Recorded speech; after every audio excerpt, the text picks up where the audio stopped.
Middle call, baby, hey! What's up, everybody? Welcome. I'm Guy. That's John Haberman of Middlekauff. If you're watching on YouTube live, this is a Tuesday afternoon. Hit that like button. Subscribe to the channel. If you're podcasting, thank you. 5-star review, Apple Podcasts. We appreciate that. Podcast in the description below on the tube. YouTube in the description of the podcast on the podcast. How about those Sacramento Kings, Guy? What happened today? The Warriors lose? Warriors win. Found a way. Warriors won. Okay, I saw some tweets like, why do they need playoff Steph to beat the Kings? It's the way it is. This is the Warriors-Kings matchup is very college, very Power 5 bowl game, group of 5 team. Like the Kings just always play up for that game. Always. Yeah, I mean, it's just Kings suck. I mean, they always do. As I ran into Giants pitcher Logan Webb the other day, as he had on Jason Williams' jersey, little name drop. I said, because I obviously know he's from Sac. I said, what year were you born? Do you remember when the Kings played, of their 82-game schedule, they got about less than 30 on Channel 31 in the late 90s? And for us normal human beings, that's where you got 25 games of Sacramento King basketball with white chocolate, the jersey you're wearing. He's like, I don't remember that. I was born in 1996. So, like, when Jason Williams got there, which my guess would be like 99-ish, you're like, no, I mean, you were 4. I mean, it's crazy. I was like, God, I feel old. But he knew it was a cool jersey to wear. Yeah, I mean, he can go to YouTube. There's a lot of guys out there at frat parties wearing Sean Kemp's, that aren't going to YouTube to watch Calabro highlights. It does feel like the jerseys from the 90s, even if you were born in the late 90s and never really watched those guys, is cooler than wearing some jersey from like today. Like you're not going to wear a fucking CP3 jersey or Dwight Howard. Kyle Korver. No, you wear like a McGrady still works, but you want to go. That's like the new. You want to go older than that. Maybe a Ray Allen Bucks, but you want to go a little older. I saw like Def Left Shrimp at this deal. Yeah, a Sonics jersey is a great jersey. It does look good. We are sponsored by. Actually, there was you said on the last pod you saw a lot of this out there. Tito's handmade vodka. A lot of people have been. Now we always appreciate you guys DMing us photos, tagging us in pictures, but specifically in the last few weeks, it's been a lot of Tito's water and lime. We're getting a lot of those. People seem to be enjoying them. Tito's handmade vodka, John. It is numero uno. It is the official sponsor of this show, the title sponsor of this show, which is incredible. Oh. And it's America's original craft vodka. Yeah, I mean, it doesn't get any better. Whatever you want, like you said, the easiest drink of all. That's literally the drink of choice by the guy that founded the company and created the cocktail is Tito's, water, and lime. You could go lemon as well. Actually, his is a lemon. His is a lemon, yeah. You can go lime if you want, but he goes lemon. And it's very, very popular in the circles of Tito Beverage and obviously our listenership. For me, sometimes that's a little, I just like a little sweetness. So, you can go sugar-free if you go to Safeway or wherever you shop, those kind of, tall boys of Arnold Palmer, boom. And those last about, I mean, you could leave it in the fridge half open and come back a couple days later, boom, throw it in there. It's easy.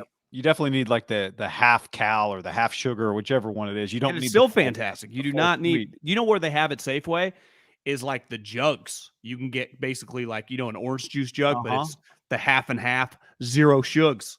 So boom. Love the light shugs. I do think the Tito's water lemon is a pretty baller order when you sidle up when you belly up to the bar.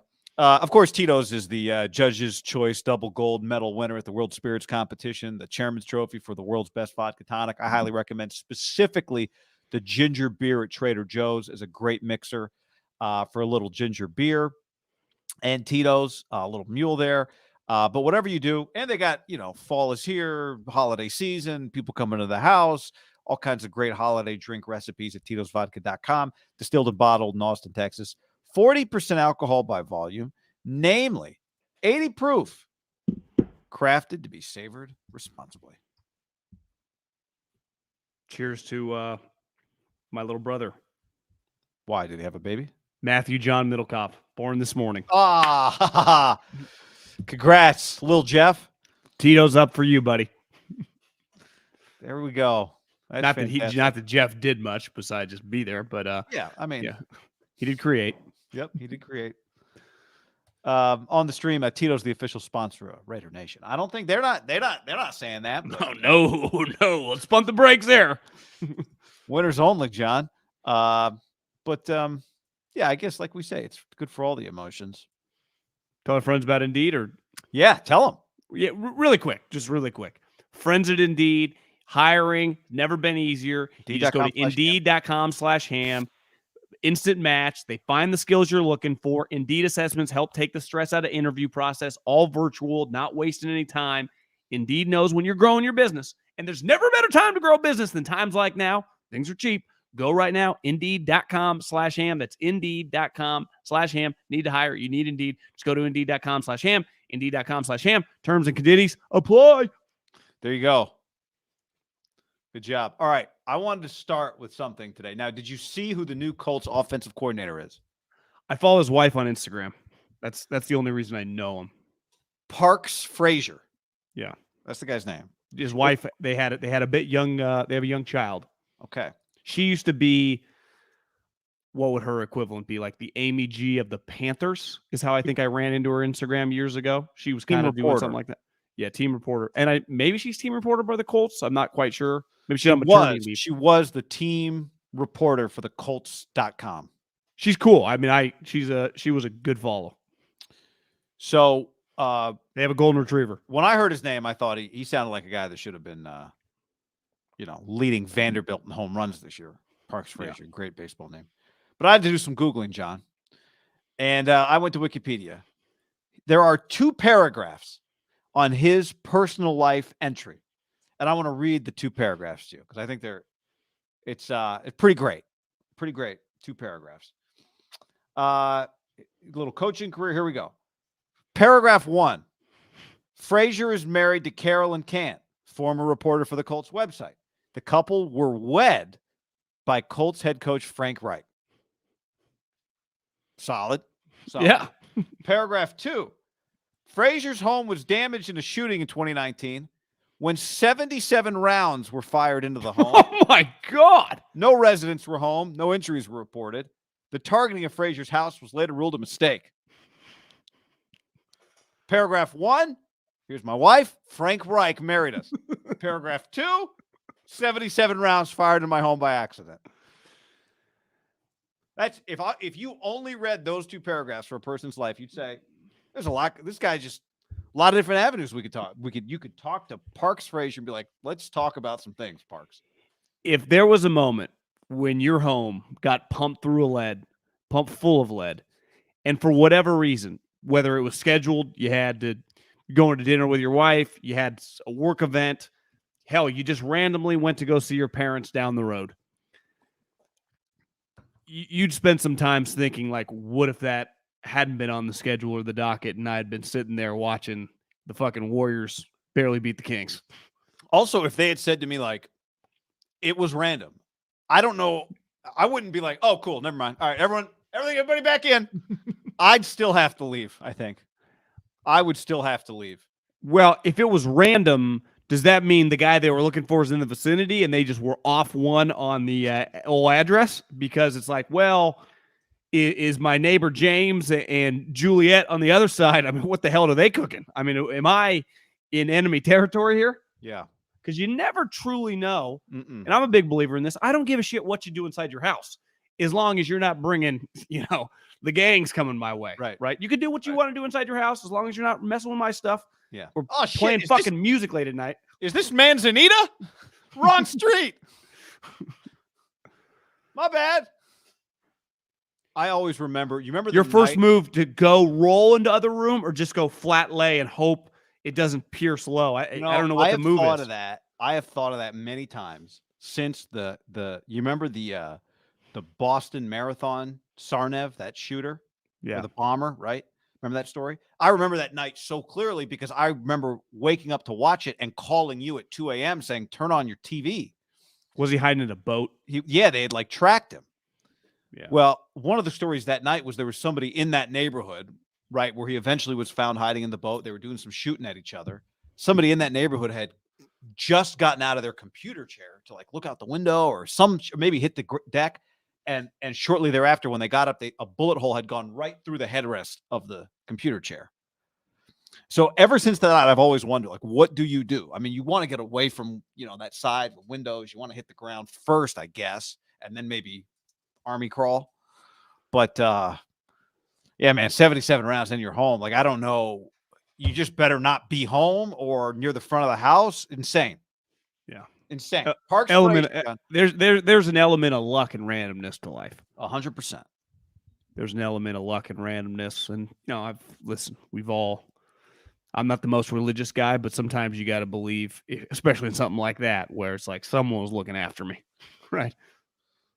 I just read a story from John Canzano about some guy at a Washington State game who had a heart condition, didn't know it, just happened to be like on the concourse about to pass out, and a nurse was in line with her family and saw him and realized something was wrong with him and got over there and restarted his heart. She just happened to be in line. Now, if you're that guy, you're thinking, how was a nurse right there, right? She have like the medical devices on her? Like no, she just knew how to get the CPR and back up, get that thing running again.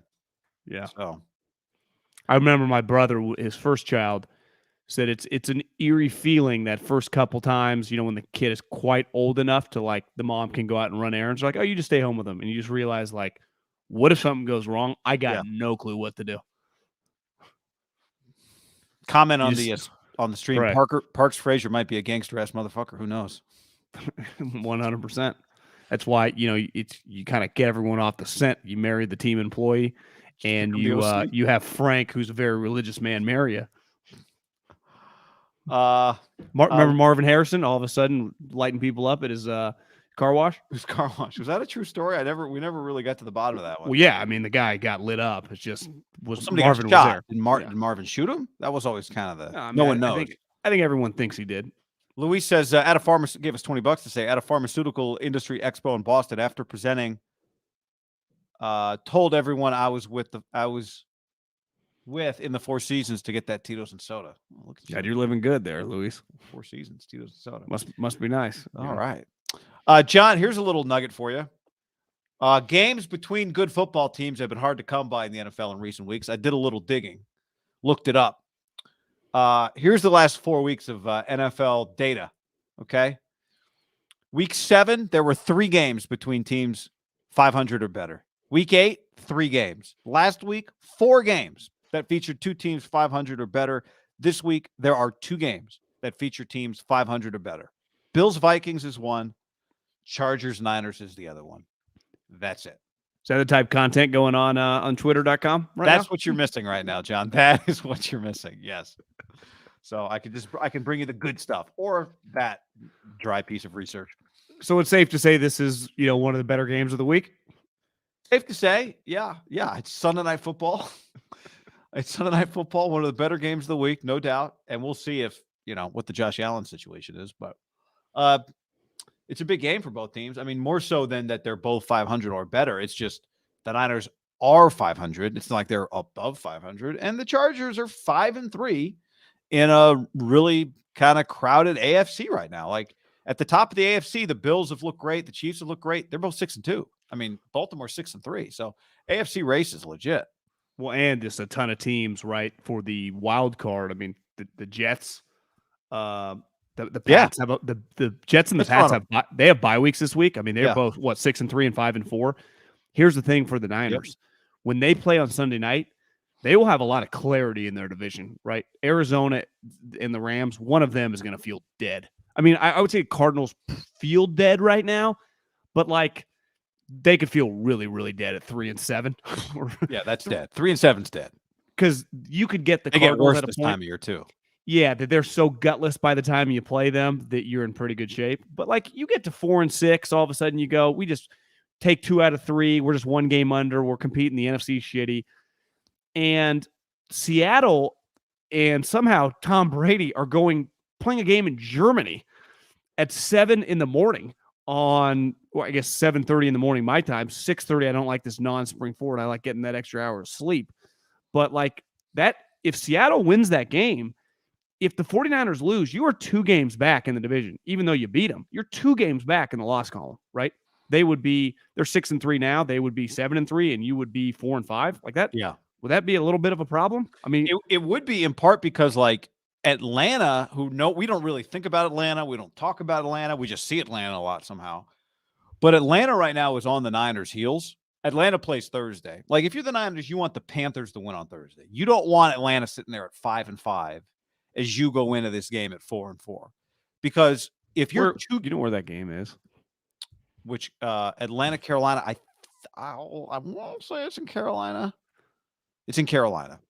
So you go into the weekend. Al Michael's regretting this move, or is like, whatever, I just signed up. That's a terrible fucking what's game. he making? Like that's what I would say to Al. It's like, well, I mean, 13 mil. Well, what do you get now? Just are you allowed to complain if you signed up for $10 million? Why are you working out? You're like 80. Just call it a career. It is fun. I mean, but so if Atlanta wins, they're 5-5. If Seattle wins, Tampa is 4-6. That's not terrible on one hand, because now just Atlanta jumps up and they're the NFC South leaders. But if Tampa wins and is 5-5, and Atlanta wins and is 5-5, Atlanta is just sitting right there behind the Niners, and they have the Niners head-to-head tiebreaker. Now, to your point, the good news would be that means Seattle loses, and the Niners aren't 2 games back of Seattle.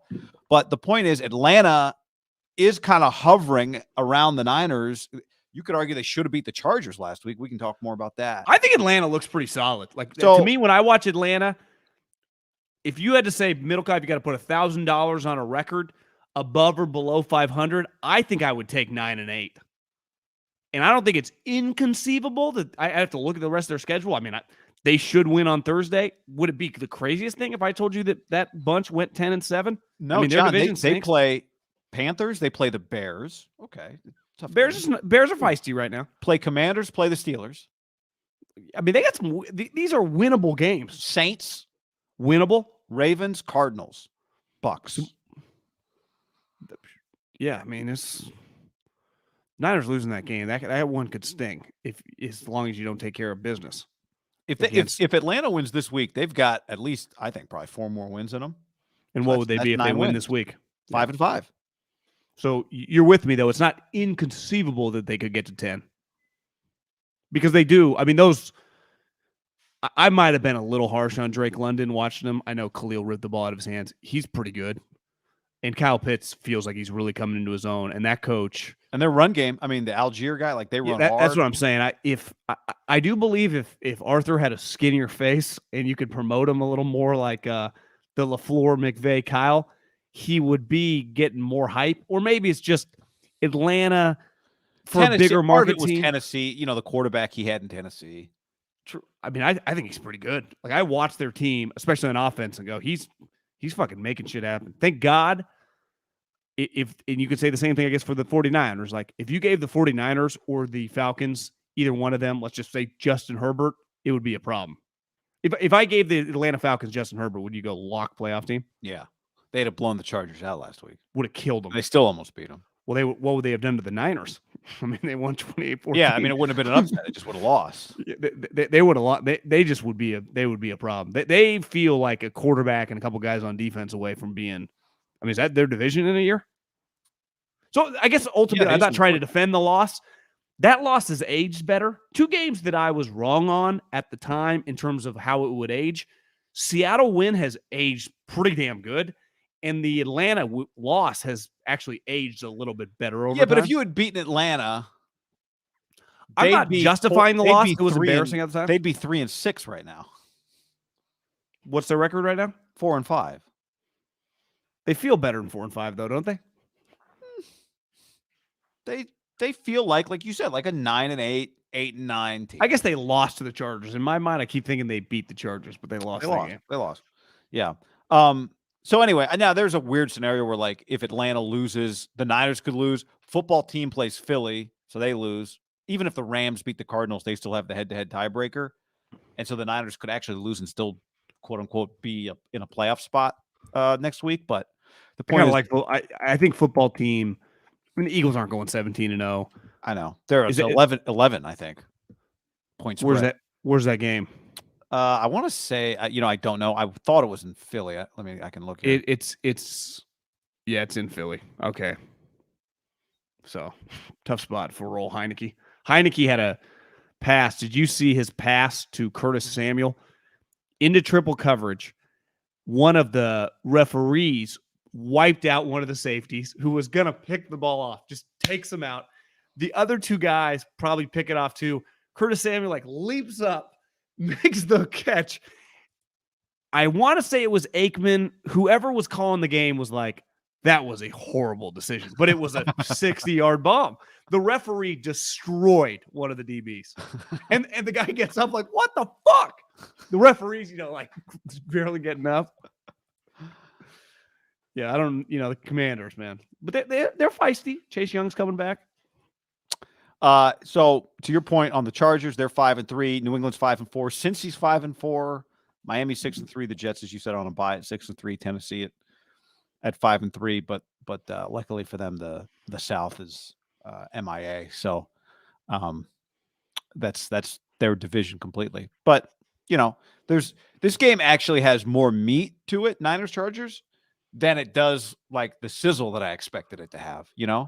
Well, like Bills Vikings, the other game that you had listed on your tweet that I can't see, that game for Minnesota.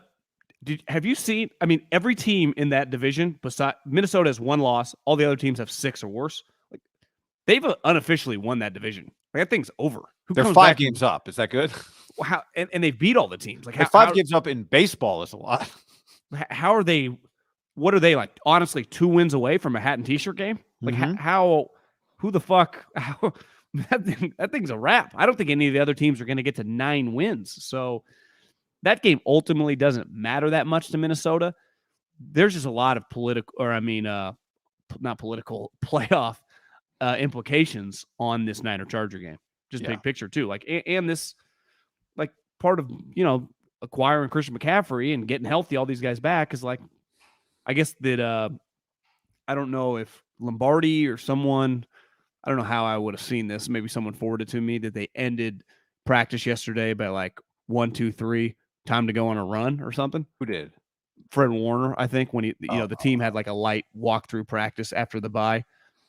But I think they said that in the locker room after they kicked the Rams ass, which is true. I saw that in the locker room. Now's the time, like when 4-4. So what, you got 9 games. Like what to you is the mark? 6-3 minimum over the next 10? Or is that doesn't add up? Or yeah, we got 9 games left. Excuse me, 6-3. That Are you asking me what would be good, or like what? Well, I'm just saying, like, what is the minimum acceptable to be like? To me, it's probably 6-3 over to be what games. In the playoffs, or but just like the standard of moving forward to Yeah. good, make a run. Yeah, and 7-2 shouldn't be out of the realm of possibility. Right. And if you go 7-2, to me, you probably win the division. But this is a game that at the beginning of the year everyone had circled, and it turns out the Chargers are 5-3. But this week 10 of the NFL season, they do not look like the Chargers that some people expected to get. You agree with that? Well, they're Austin Slater, who in the top 100, which say what you want about it, there is some good meat the way players talk about other players, not necessarily on where you're ranked. You know who talked about Austin Slater? It was Trent Williams, who said he has a training thing in Texas, and Austin started coming there when he was young. And Trent Williams was like, holy shit, this guy is good. That's who spoke for him. J.C. Jackson, who was the guy everyone wanted for the 49ers to sign, and it turned out he was way more expensive than Ward. You know what both those guys are? Gone for the season. Joey Bosa, not necessarily gone for the season, but he's out for this game. Those are 3 like all pros. Part of the reason why I picked the Chargers to be a playoff lock is those 3 guys are better than most teams' like best players, and those are just 3 of their players, right? Rashawn Slater. I don't know what you said, but I said Austin Slater. I don't know why I said Austin. Is that a Giant? Oh, Giant, yeah. San Francisco Giant. Keenan Allen and Mike Williams, they are no lock to play in this game. I don't think, from what I read, Mike probably is out, and Keenan day to day. Pelissaro said turning the corner, but the news on that will come Wednesday. But it sounds like Mike Williams is out. They lost defense. You just go to the Chargers page on ESPN.com. It says another guy lost for the season. Austin Jackson, defensive tackle, 7-year pro, like just meat of their boom, tore his ACL, gone. Like they have lost a shitload of people for the year. And you factor in, like, if Mike Williams can't play, I was watching the Seattle game before my iPad ran out of batteries. And Mike Williams, and I think that's the game that he had his high ankle sprain because then they had the bye and then they just won this game. He's a fucking beast. Like Mike Williams, listen, I'm a Keenan Allen. I got a soft spot for him. I do think Mike Williams is their best wide receiver. He's a difference-making player because physically it's hard to match up for him, especially if I told you that those two guys were fully healthy, you'd be like, well, this is a tough test for all, the rotation of whoever's on the opposite side of Charvarius. And that's, you'd say even for Charvarius, like being on one of those two guys, that's just it's a tough matchup. Yeah. I mean, those guys are going to get theirs, especially Keenan, right? He just works over the middle of the field. Like he just gets his 8 for 80 against most teams. Watching them against the Falcons, the Bosa thing really hurts them because you just run away from Mac, which is what the Falcons did. And Khalil, I know the rip away from Drake London play was cool. I don't know what you thought watching the game. Like he's not the same guy that he was. No, I know he's not. He had the rip away, the Chargers tweeted like Khalil Mack washed ?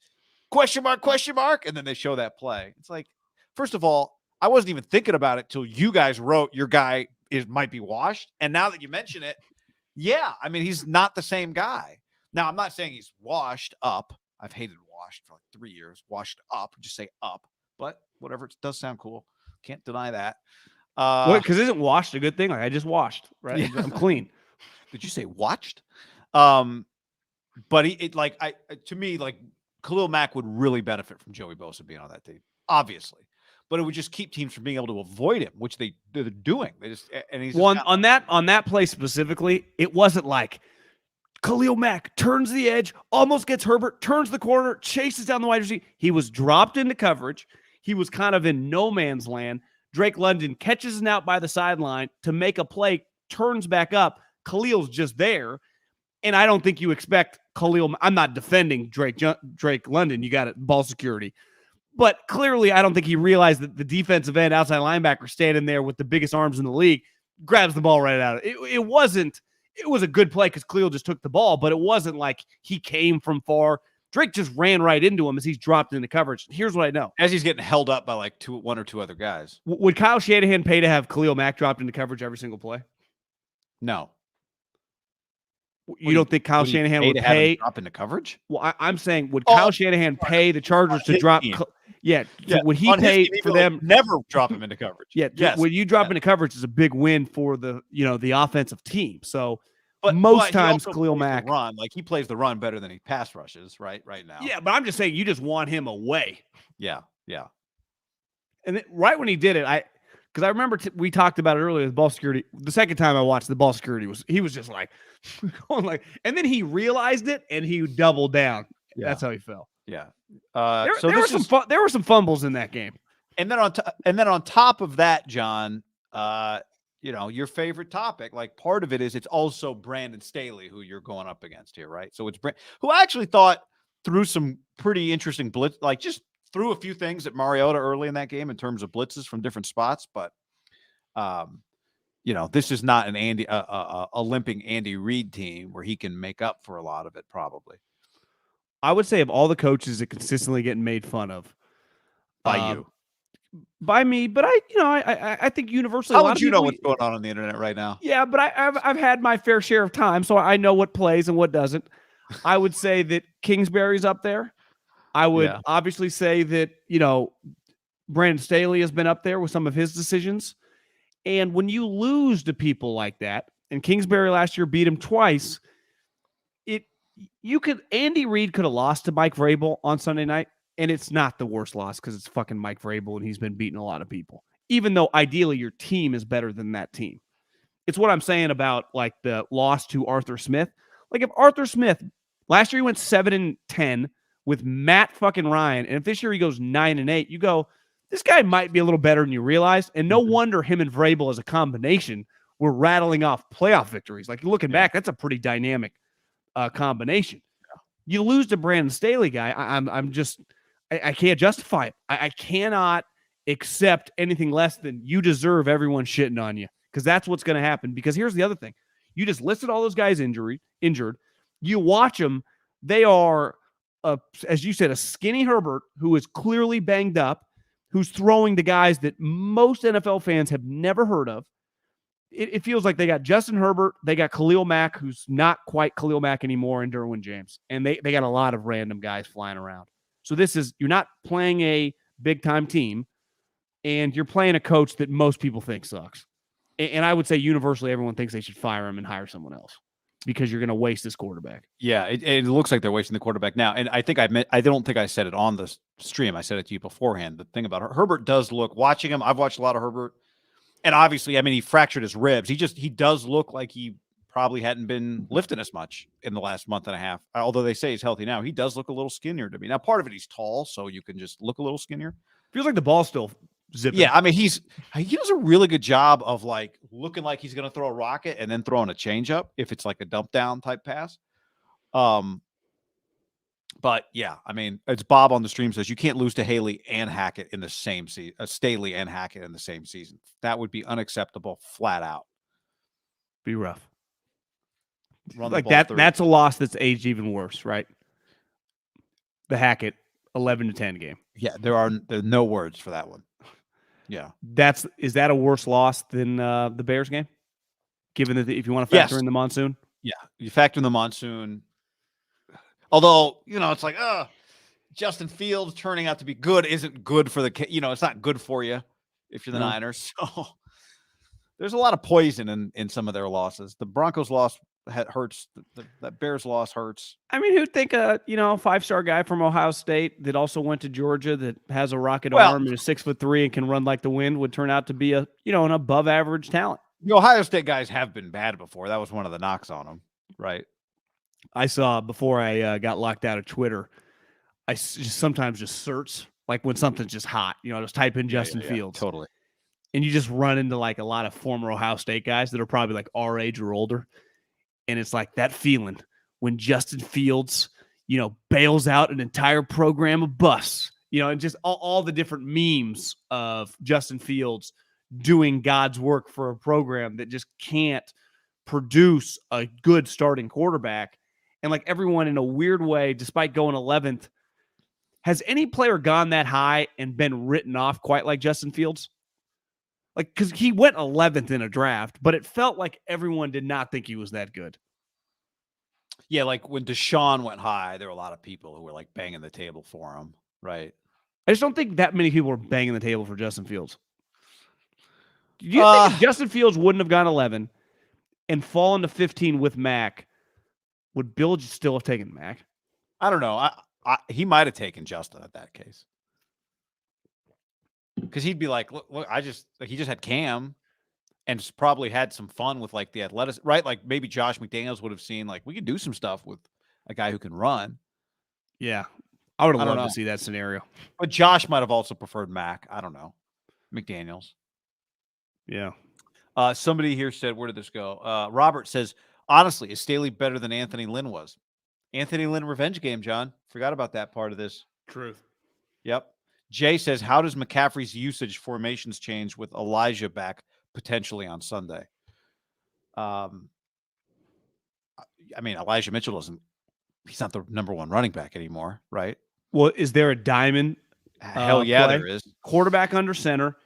You could either go Juice or, depending on Juice's finger, rumor on the street he's coming back.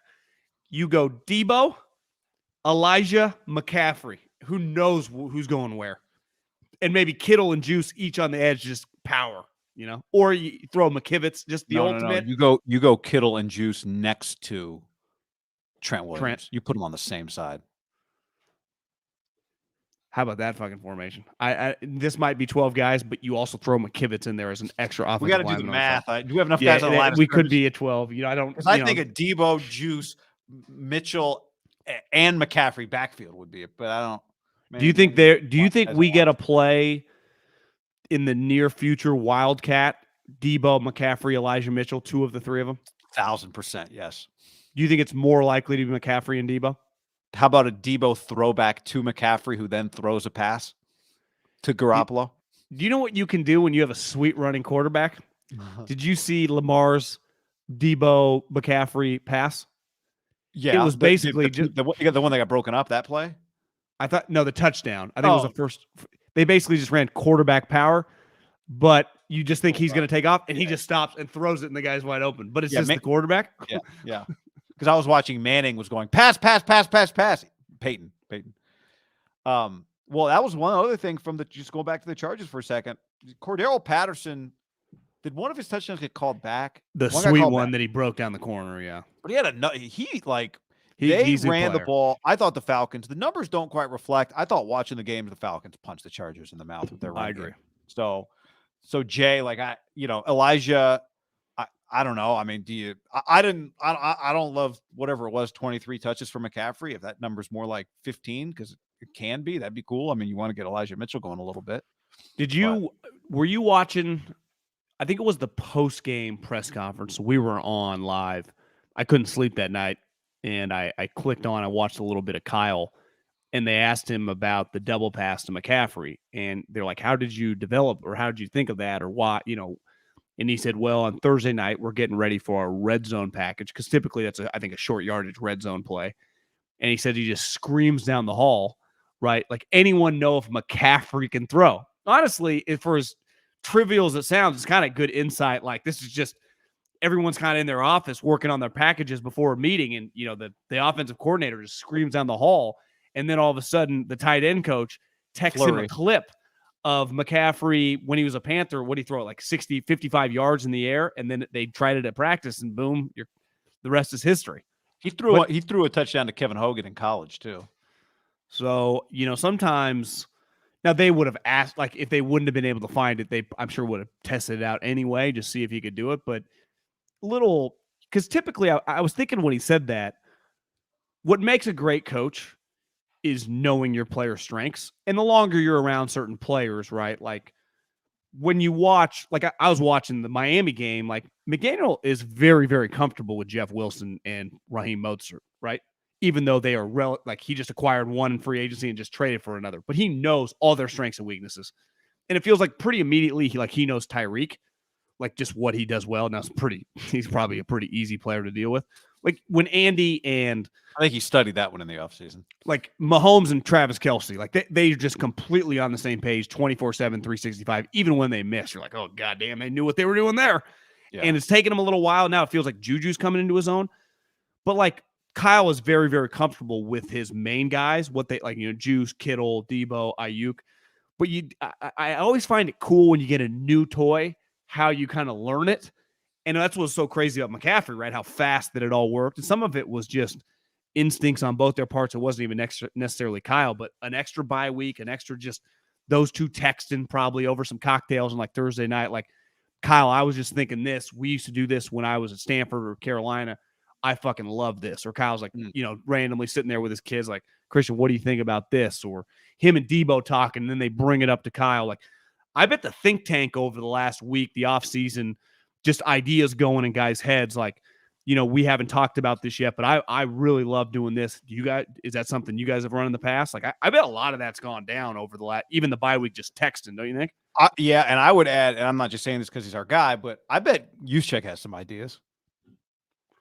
Well, you see those guys. The two of them him and Kittle went to Tahoe. Oh, that's true. I did see those. I did see that on IG. But he just sees the game really uniquely, right? He sees it from the quarterback's perspective a lot, but he's not necessarily just preoccupied with give me the ball and I got to do something. He's thinking about, he knows what a defender who he's trying to block is going to react to a situation. You know what's unique about that guy, which I wonder if he is still almost undervalued in the league. Now, part of it is supply demand. There are only so many teams that use that position. His value to the Niners from an intellectual standpoint, obviously he's an elite football player, but it's probably worth a couple $1 million. The rotating guys and just having over the years, the amount of new guys that come in throughout the season. When Trey Lance, if Trey Lance is your quarterback, he's also in that situation, he's worth a lot of money. He's worth money with McCaffrey. He's worth money. Yeah, you're right. That's a good call. You could argue with what they do. it's hard to find another Kittle, like a guy that's that complete of a player. He's one of we've all been watching football for decades. If you're over 30 years old, he's a very unique talent. But like, Hawkinson, these guys aren't as good, but you can find tight ends. I don't know how you find Juszczyk just don't exist in the sport at all. Like he might be a one of a kind, and it might be what I would imagine they try in 3 or 4 years. If it Jack ever Coletto. ends, wouldn't you imagine some sort of positional switch? Yeah, I think Juszczyk was a tight end in college, right, at Harvard, technically. When Juice is Kyle's run game coordinator. Yeah. Well, someone texts me like, Jeff Saturday reminds me of an idea Jed would have had like 6 years ago. And I'm like, if you don't think Jed has thought about, Jed wouldn't just go Jeff Saturday. What he'd do is like, I'm going tech hybrid idea here. I'm going Staley to run the offensive portion, not the coordinator. I'm going Willis to be the head coach of the defense. And I'd go like Frank Gore, Alex Smith type CEO of the operation, and then let them pick coordinators and stuff. So it's like we do co-head coaches in a hierarchy of a chart for the onboarding of the operation. That would have been like 15 Jed's idea. God, I feel like somebody did something like that once. Had like 2 coaches and it wasn't clear who the head coach was. Well, I would say that the co-coordinator thing, kind of became in vogue, wouldn't you say, like last decade-ish? Mm-hmm. My last year at Fresno State, I remember Jeff Grady and Frazier were like co-coordinators. Like, I don't remember hearing that much about it. It feels much more in vogue. Yeah. And part of it's a title thing to get guys more money to keep from Right. losing people. So it's not, I think if you ask the head coach, he's like, well, actually, this guy calls the plays. This guy his job is just throughout the week scheming the run game that when we meet. So it's not as crazy as it sounds. Right. But And I've asked guys about it because it is interesting. It's a thing that a lot of people do. You don't know a lot about that. One coach told me one time that they will, if it's a run situation, they'll say that even though the pass game coordinator was the play caller, he would say to the run game coordinator, we're running here. What do you like here? And that guy basically picks the play. Yeah. Which is an interesting way. But then, you do have to know both. And I remember there was a coordinator a couple of years ago that people were telling me like he doesn't know the run game at all. And he doesn't have a run game. I mean, he doesn't know the run game. So he's not a run game guy, but he's the solo offensive coordinator. Like it's a disaster. It can go the other way too. Well, did you notice Sunday Night Football whose lips were moving a lot before they panned to Mahomes in the huddle? Bieniemy felt like he was dialing up some plays. And Shady, listen, This is Shady's opinion, who played there, claims he doesn't know anything. Yeah.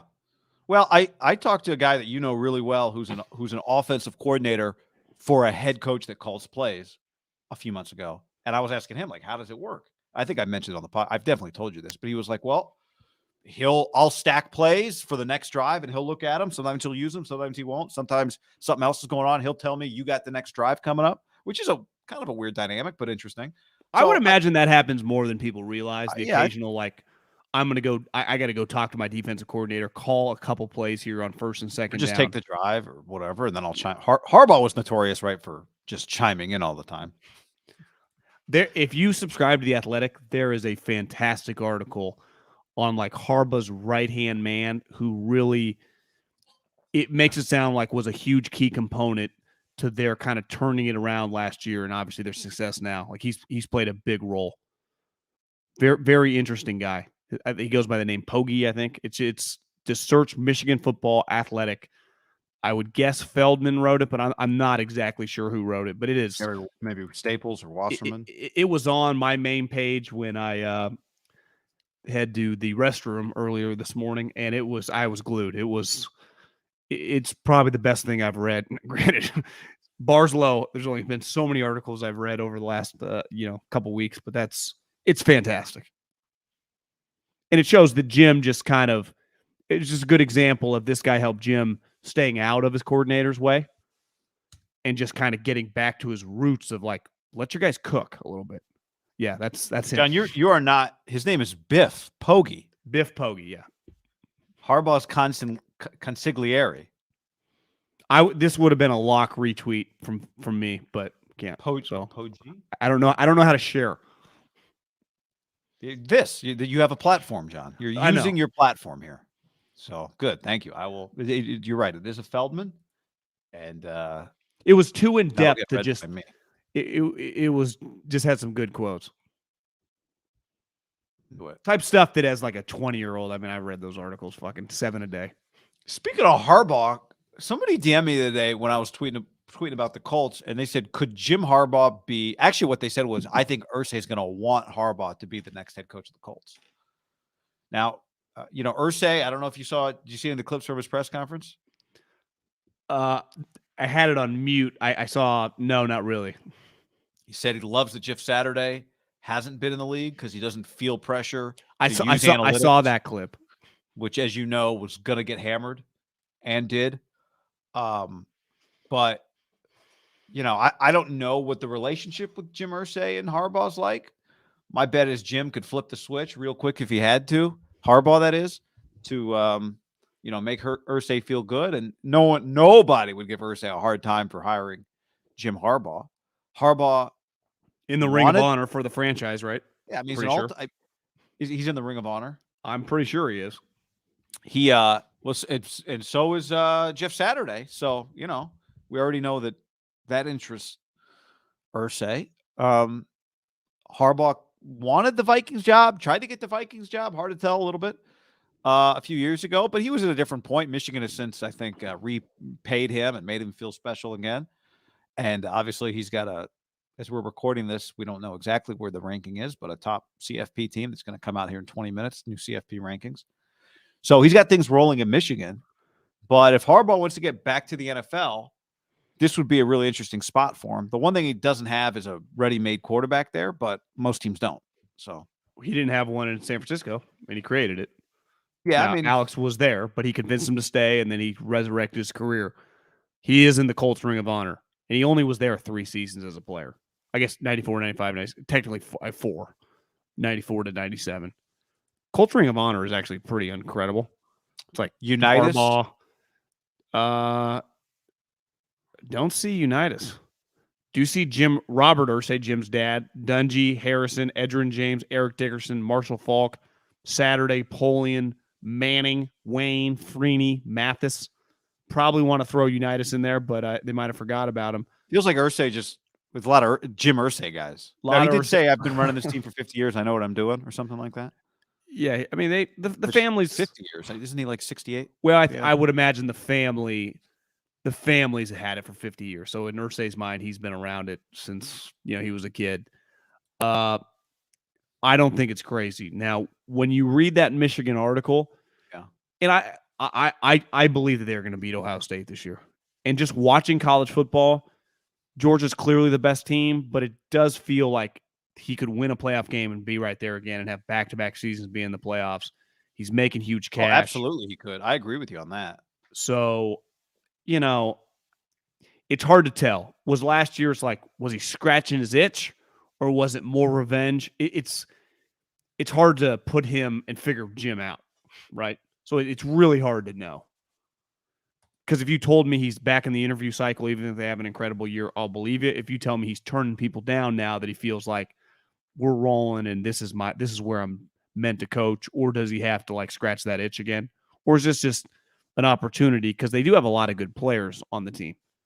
And Chris Ballard's the GM. Now, would he want his own GM? They're just – because part of getting the Michigan job is he was going to work for the dude from Goldman Sachs, right? That guy was hiring him. Jim wasn't bringing in his own guy. Right. But now – and Jim had just come off a playoff. Brandon, I think. Was that the guy's name? Yeah, Quessy.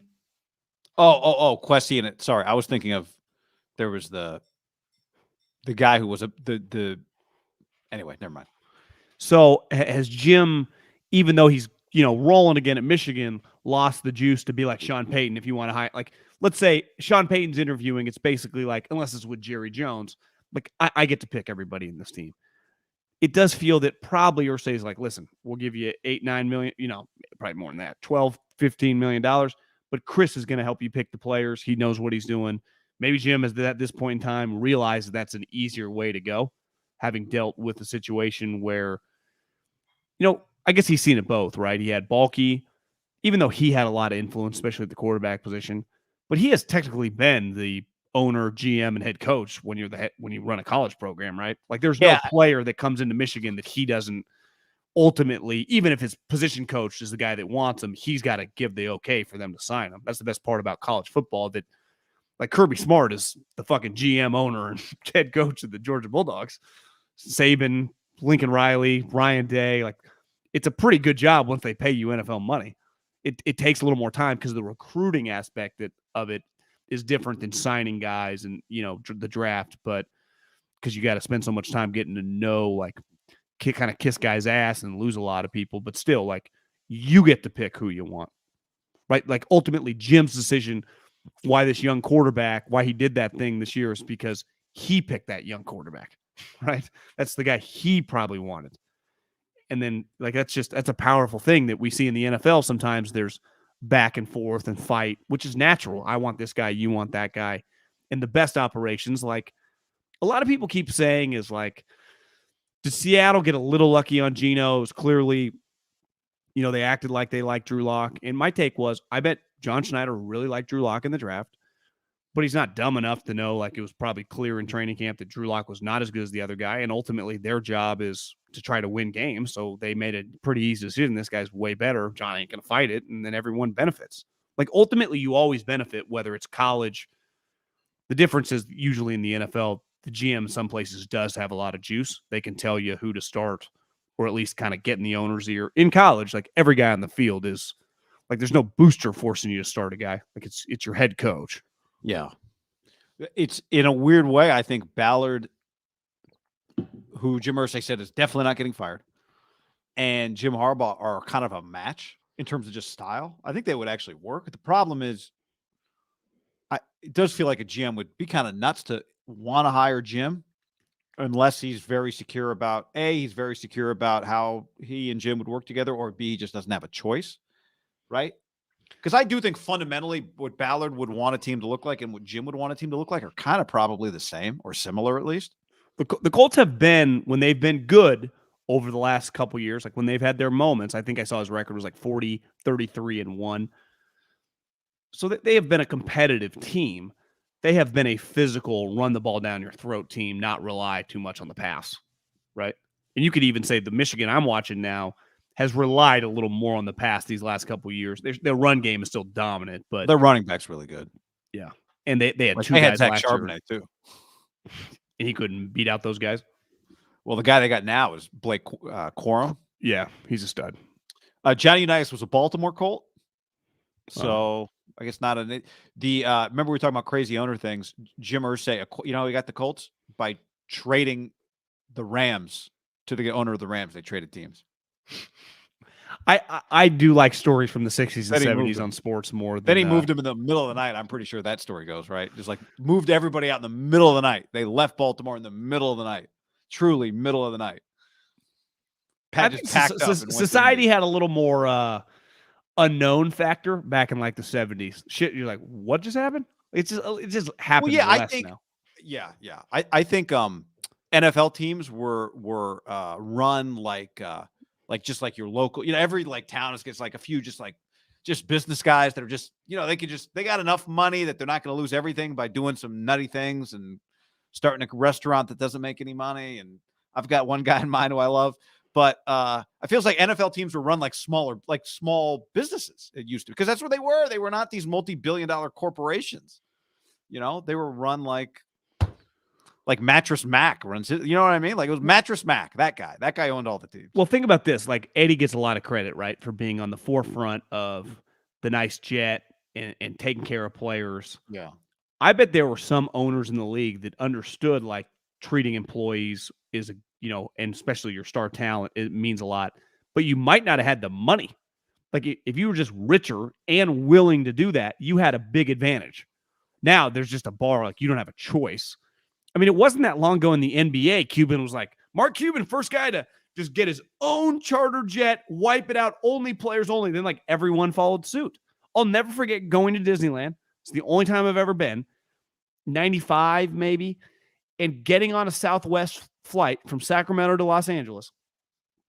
and me holding on like or right behind my dad. And he'd be like, "Oh, Lamont Murray," and it was the Clippers. The Clippers were just on the team. Like that wasn't that. That was when we were alive. You know, just an NBA team could be on your fucking flight. Now they were the last, but these stories, I'm a sucker for just old shit stories.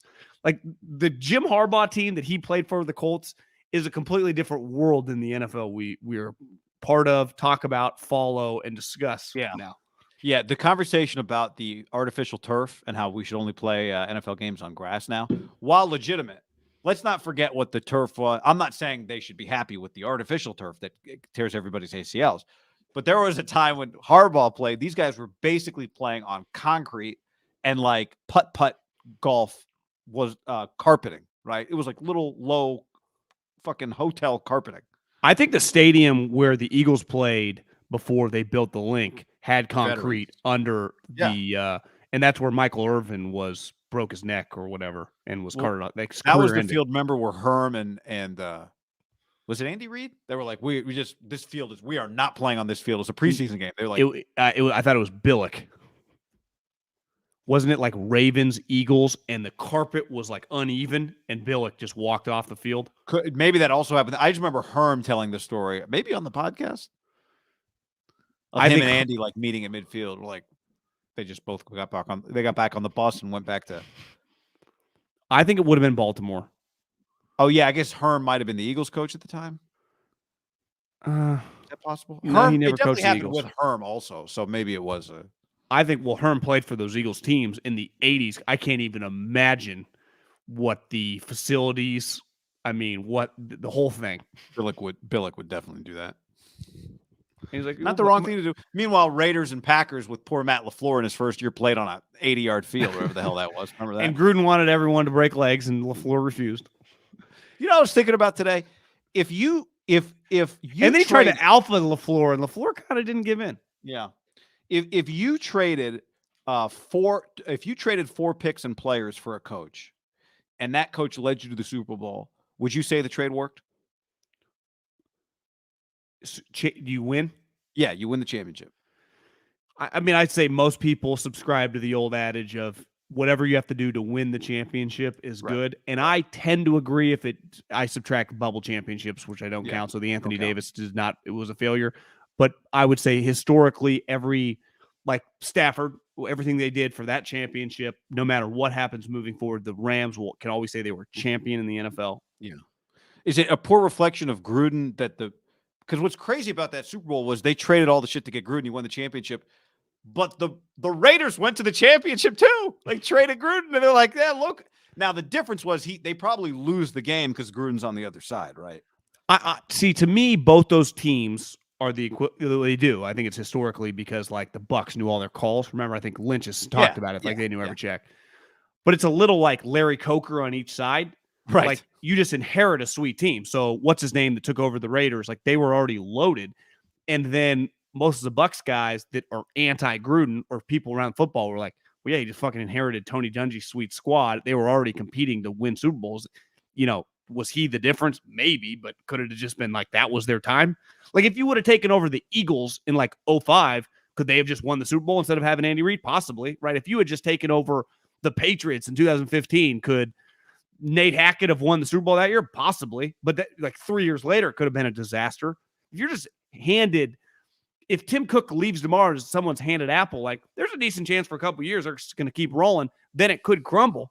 Right? If I just hand if I fired Dan Campbell, Spielman, every fucking guy in the Lions building and handed Sean Payton the Lions, more than likely the Lions are maybe a little better next year, but they're probably not great, right? I just hand them the Chargers, please, for the sake of everybody. But on the flip side, when you're handed the Raiders and they're actually pretty decent and then you really suck, is that a reflection of the coach? It's a reflection of more than the coach. Who, players? Just the whole thing, right? I mean, but we saw the players have success. Yeah, that's true. Raiders this week are facing a coach who's never coached above high school, a play caller who's never called plays, and a QB who's never won a start in the NFL. That's what Josh Dubow Raider Homer tweeted. What's the worst loss in NFL history? Ooh. That's impossible to say. I mean, that's a long. Duval could track that one down. What's the worst loss of the last 12 months? Would you say? Is Colts Jags the worst loss, given that all they had to do is beat the Jags? But when you look at the history, you're like, well, the Jags do beat them all the time. The worst loss in NFL history. It's impossible. I mean, it would have to be like, not have to be, but the first thing I think of is a playoff team off a bye playing some team that snuck in with like a 500 record at home and losing. Let's just do the last couple. 28-3. Let's just use the last, not even that far, like the last season and so far this season. There's probably not a loss this season that could equal anything last season, because last season, like the Chargers losing to the Raiders that are undermanned when your quarterback's rolling, right, to a team that clearly is not as good as you, was pretty bad. The Jags losing to the Colts, like giving the magnitude of that game. I think when you factor in the variables of the situation of Jeff Saturday, I'd even throw in like Ellinger. Like 100% you should throw in Ellinger. Like, the only reason he's starting is because the owner likes him. Well, like to me, it's pretty clear if you just watch a half of football. Like Heineke to me feels like he's in a different universe than Sam. Yes, Heineke should be in the NFL for the next 8 to 10 years. He is established. Like he's probably better. He's a better player than Chase Daniel, and who knows if his career lasts that long. But he's like a legitimate talent as a backup. The Jeff Saturday, Sam Ellinger element, because you could tell me this guy, what's the coordinator's name? Elliot Frazier. Parks Frazier was destined to be like a pretty good offensive mind one day, right? Yeah. He's just been in the NFL, and he's former quarterback at Kent State or Stanford or wherever the little school he's from, and he's just your classic Sam. You said, yeah, isn't he typically the type guy like this guy's a 10-year NFL coordinator or whatever? Like, I'm not going to be shocked at that. That is not that weird. That happens. To me, it's the head coach. Because someone DM'd me this. Would it be borderline impossible to just show up out of nowhere and like create practice plans? I'm like, Jeff Saturday's not creating the practice plans. Well, I said that to you yesterday, and you made the point that there's already guys on staff that have them. Yeah. Well, they literally just practice like they've been practicing. Now, could I see them, and maybe we could make some tweaks? Like, this is what we did under Dungy. This is what we did under Caldwell. Talking to different people over the years, like, let's add this period. But he's not going to, like, take out a Sharpie, exit out, do this, and this, right? I mean, that's just not happening. You wouldn't think. Maybe. Were you surprised to see how smiley he looked in his press conference? Not Irsay, but Saturday.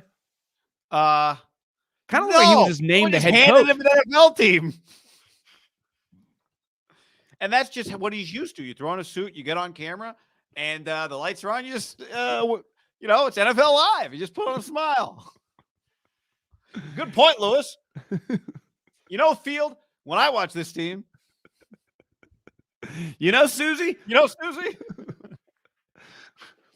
Evan says, how about everybody that lost to the Bengals in the playoffs last year?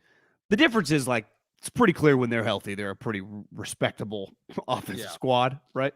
Just not a lot of film. Do you think? He was asking Dan Orlovsky what he thought. And to me, it sounds funnier than it. Like, Dan Orlovsky was trained in quarterback rooms. Like, Dan knows what he's looking at schematically, right? You're a backup quarterback for a decade. You have been taught by offensive coordinators what to look at. So when Jeff Saturday, because Peyton Manning is not going to spend a lot of time breaking down the Colts offense unless Jim asks him to. And even then he might go, I just don't have time.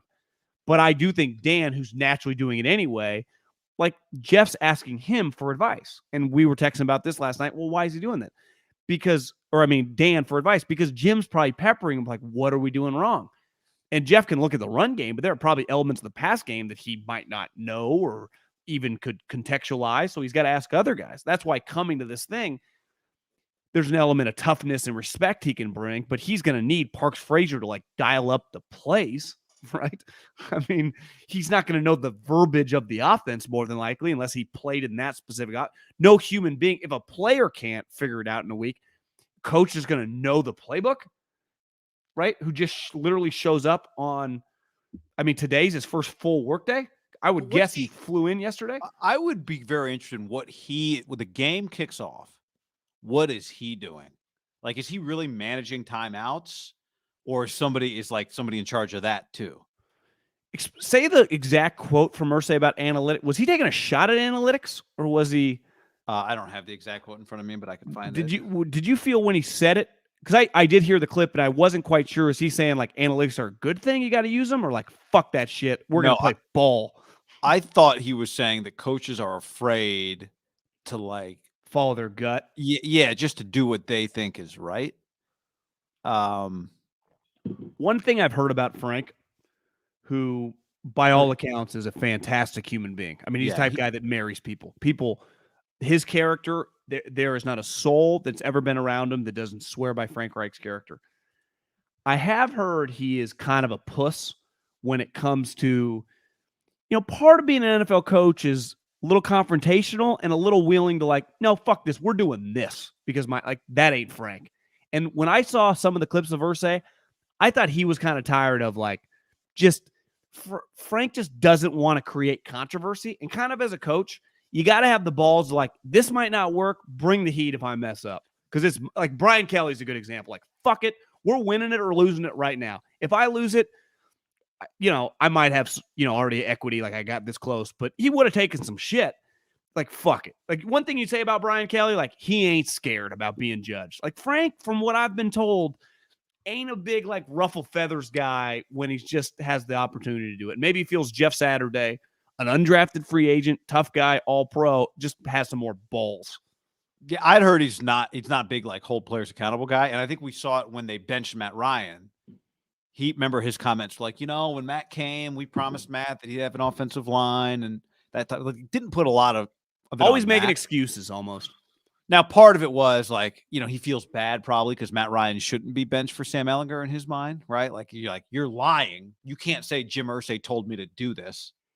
So you have to lie about why it's happening. So that's a part of it. The way he was described to me was like really good guy, but typical former player, always leans like, this guy's kind of getting screwed this way. It's not necessarily his fault, and that's a good example with Matt Ryan. No, Frank, Matt's not getting screwed here.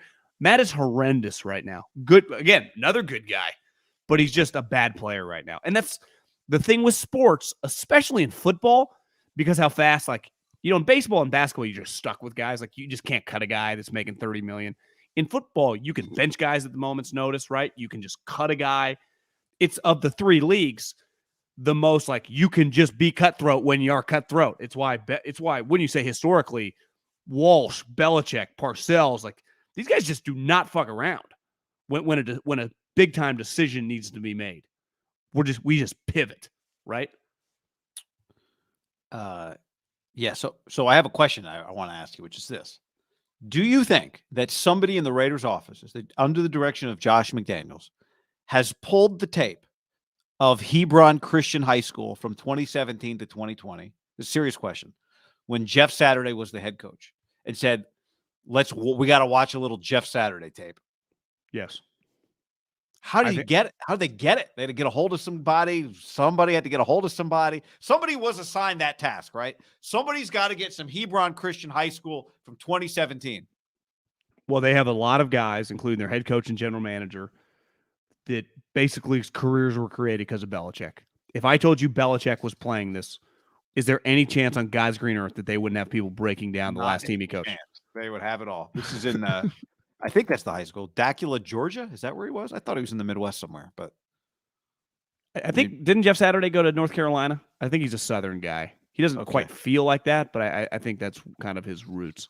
Yes, I would imagine that they were immediately. What I think the way you could probably go about it is your college scouts would immediately call a high school coach or a college coach that recruits and would get you on the phone with the high school coach. Well, if you're the Hebron guys, you're like, we're not giving you our film. Just Saturday's our guy. We're not helping you out. So you got to get all this cross tape from all these random teams in whatever Christian athletic league they're in. Yeah. So what you'd probably have to do, good point, is you'd have to attack their rival and you'd call him and you'd be like, hey, this is Josh McDaniels. And the high school coach would think it was sweet. And then he'd be like, yeah, I'll DM it. I'll have my guy email it to you right now. Yeah. Oh, no, I email it to you because I'm also Yeah. What's your email, Josh? Well, I got to cut the grass and go pick up some Gatorades first, and then I'll fire it to you, buddy. Nick wants to know, would there ever be a situation where the Raiders would take Garoppolo and the Niners could get Carr? I don't think Kyle can develop a QB. He needs a veteran QB, in my opinion. Well, I do think there's a scenario where the Raiders could get Jimmy. I don't think there's a scenario at this point coming off of this season where Carr would be a Niner. But Jimmy to the Raiders is not an insane thing as a free agent, actually. I do think it would be a lot easier for Derek playing for the 49ers. It would be a more stable operation. But how does he end up on the Niners? Kyle signs him trade because Trey's not healthy. Trade. What trade?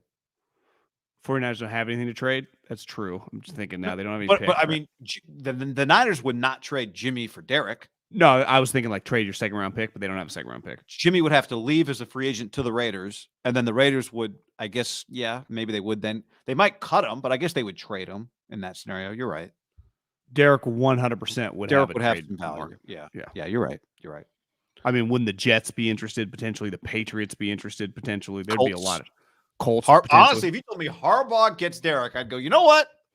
Resurrection. This thing has a chance to work. You've always been adamant that you don't think he's going to retire because he said that the only team I would play for would be the Raiders. I'll just play golf. I was thinking about this yesterday, actually. I was DMing somebody about it.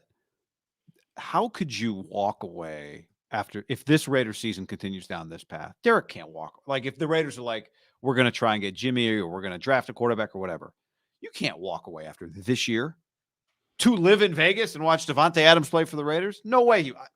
Derek would not do. I don't think he would do that. He'd have to go play somewhere. And by the way, I think Derek loves ball. Derek loves talking ball. Derek loves being an NFL quarterback. You only get to be an NFL quarterback for so long. To me, like, the second he gets on the phone with Colts coach Jim Harbaugh or I don't know, Belichick, Panthers coach Sean Payton or Belichick, he'd be like, you know what? Yeah, fuck it. I'm going to go play for these guys. Like, I don't know, man. It's not that I'm saying I don't believe him necessarily. I just think somebody else could light his fire. And what's he going to do? Sit in Vegas and play golf while Devontae's in town, like living around the corner? One thing we saw this year is think about what happened this year.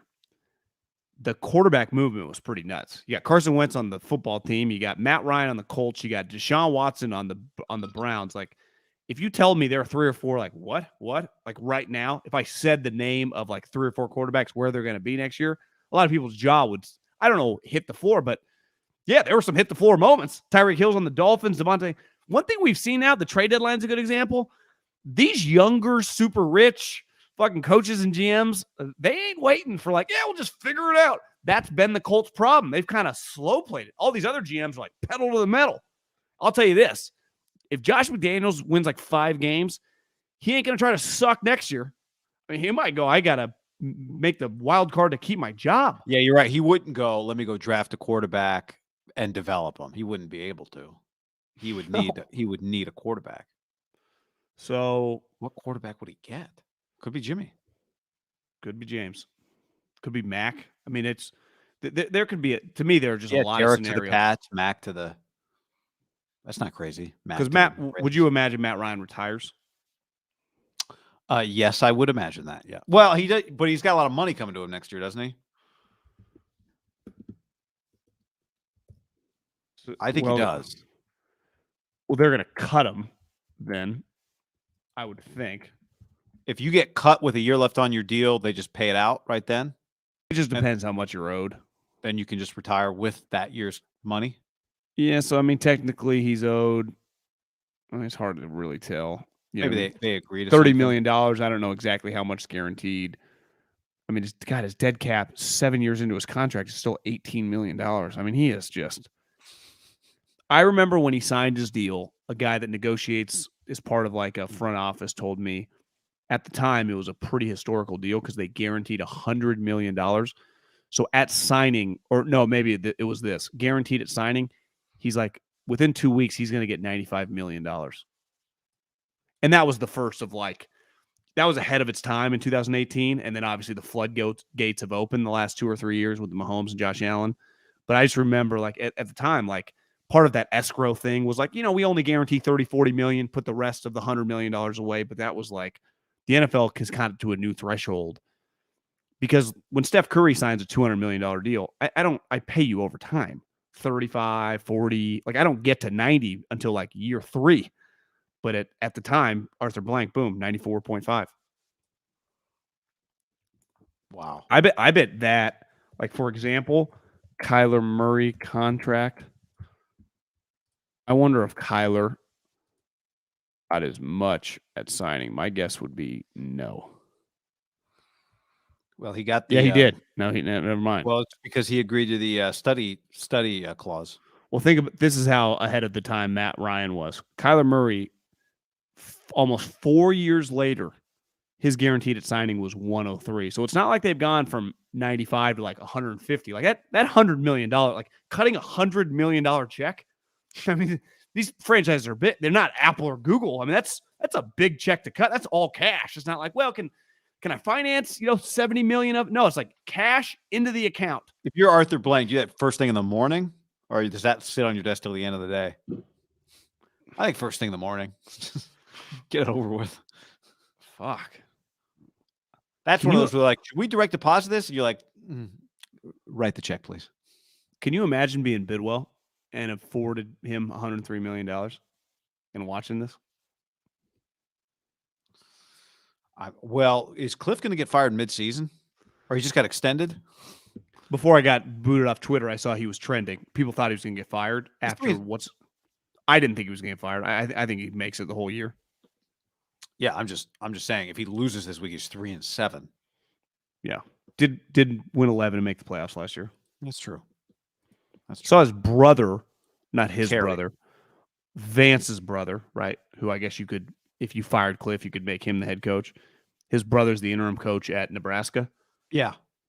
I saw a headline that like he was in the mix for Arizona State. And then so I did some digging. I'm like, this guy, I mean, this guy can't be the head coach, can he?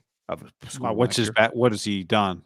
Well, I mean, he's actually been a small school guy he was the Nebraska quarterback way back in like the late 80s. Okay. But I think the biggest school he ever coached at was like in 2017, 18, 19, he got involved with like, I think LSU. And then he went with Scott to Nebraska, but he has not been a big school coach for a long period of time. And obviously Nebraska, you watch them. I mean, they're not like they've resurrected once they fired Scott. I mean, they have not been that good. He kind of looks like, I mean, him and Vance look very similar. Yeah, because I remember watching his first game, because it was a big Fox game. Yeah. Big noon game. They played maybe Oklahoma. Remember, because Oklahoma had like been losing, and it was like, oh, they were a small favorite against Nebraska, and they kicked their ass. I think that's what happened that day. I think that if they were to hire or fire everybody at Arizona, I don't know how big of a Arizona State. Excuse me. Back to the NFL now. Oh, if Arizona fired everybody, how interested like legitimate people would be. That yeah, you might end up with another like Hackett type hire.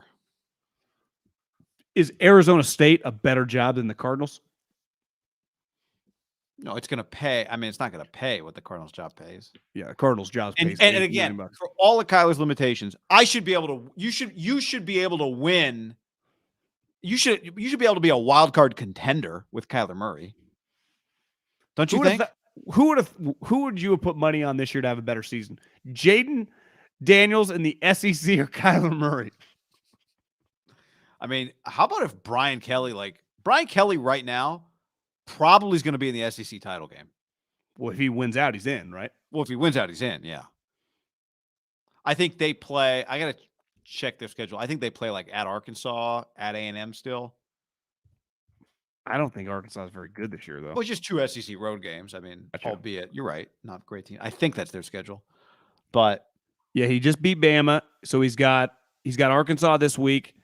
He's got the powerhouse he's got UAB the following week, and then he has, the 3-win Texas A&M Aggie. So he's in pretty good shape. Yeah, so he's got a shot to go to the SEC title game. This week would be the letdown game. If you tell me you look up and they're down 13-7.5 like this, I wouldn't blame them, but they should win that game. And it's on the road. You're right. Yeah. And they got to go to the road. By the time they get Texas A&M, I mean, no bowl. Talk about a checkout fest. Sure. Guys will be, thinking about this might be their season, right? This is the classic. I don't care how good a coach you are. This is not an easy Did they beat spot. Georgia? SEC title game? I mean, did you ever think Jaden Daniels would be a functional player? Yeah. At one point in time, I thought he was fantastic. I thought he was going to be really good. I did.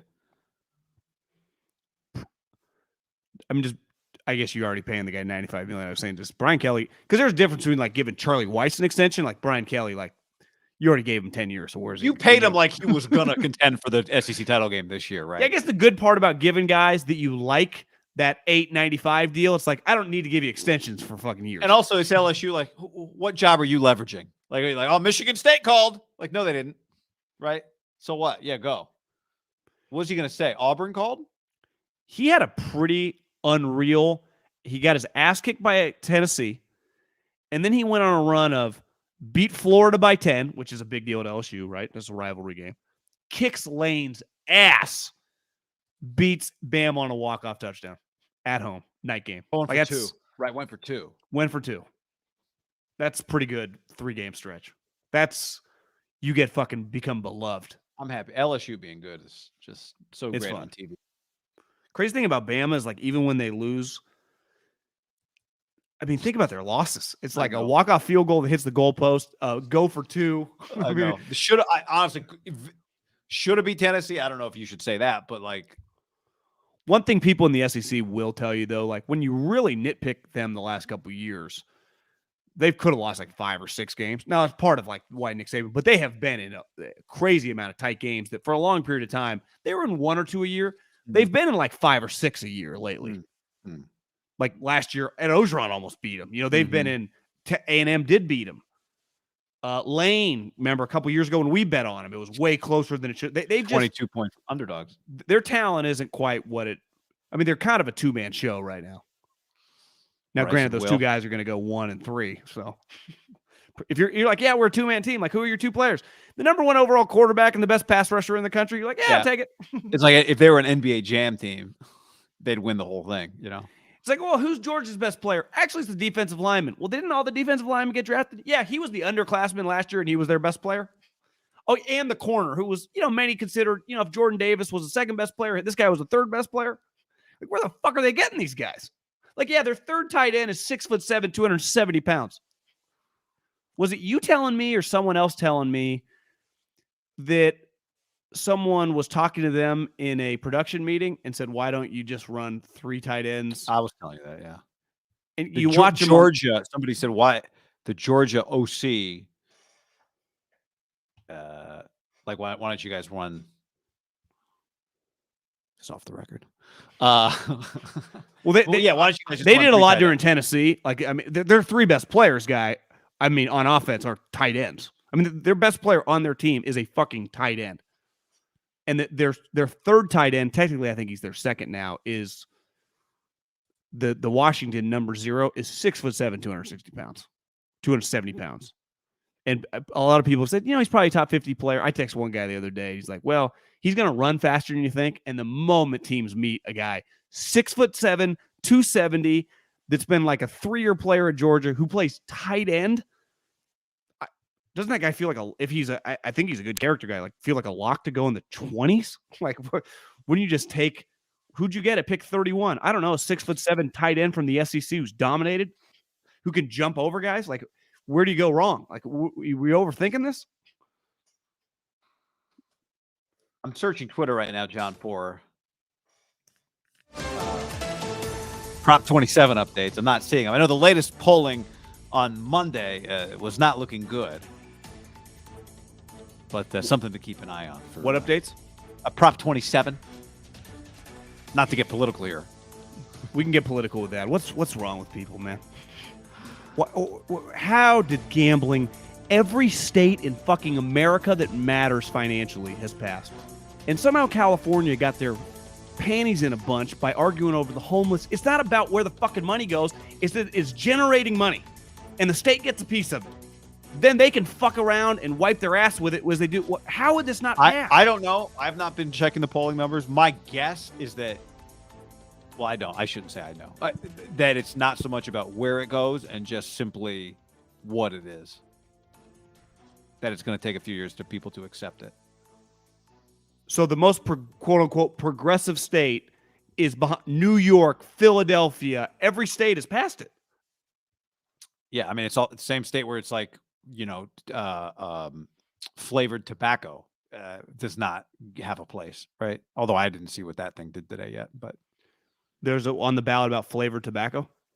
It actually was on the ballot a couple of years ago, and it's back.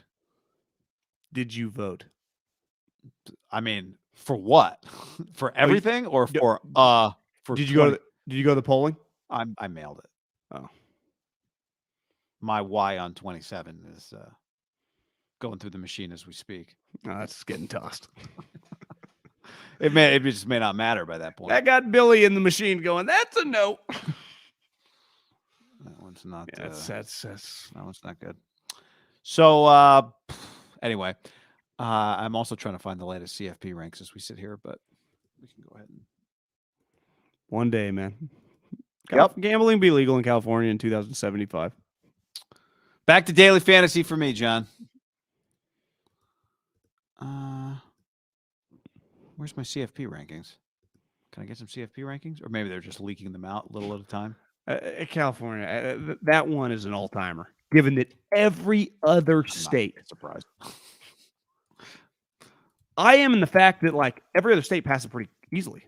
Like I'm talking other states that are like California, Philadelphia, PA, New York. If New York City passed it years ago, California has no excuse not to pass it.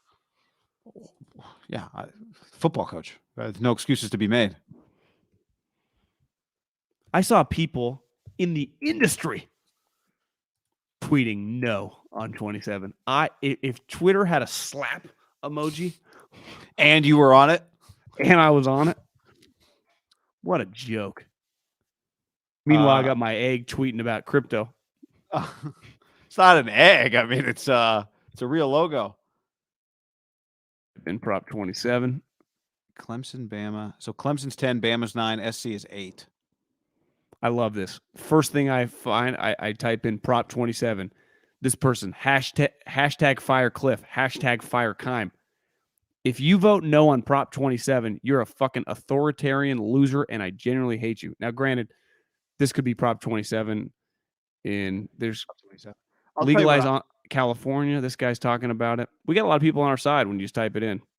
I actually saw a couple Niners. I don't know if you saw Niners tweets when I saw this one. Somebody said yes on 27. Somebody else said it better pass, but it won't. And then somebody said Prop 27 on Election Day. And it's a picture of Garoppolo coming out in the Super Bowl. I don't even know what that means. I guess that it's not going to work or that it is going to work. Just sad, man. Niners score on that drive? No. And there was another one that was a picture, and it said Prop 27 on Election Day, and it was Sherman trying to chase. It was Richard Sherman as a Niner trying to chase somebody down in the Super Bowl. Well, like I got moms urge Californians to vote no on Prop 27. Like it's you got to be of age. What are you talking about? Yeah, well, but I think a lot of their ads they were like, if you allow this, my kid will have access to gambling on the phone. Here we go. Photo Prop 27, and it's just a picture of Richard Sherman trying to catch Sammy Watkins on the Super Bowl. See this one? Does that mean it's gonna get there? What happened on that play? No, he didn't catch him.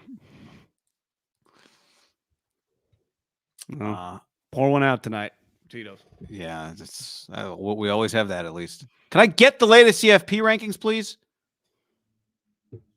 TCU get number 4? Anyway, all right. On that note, adios, people. Bye, everybody.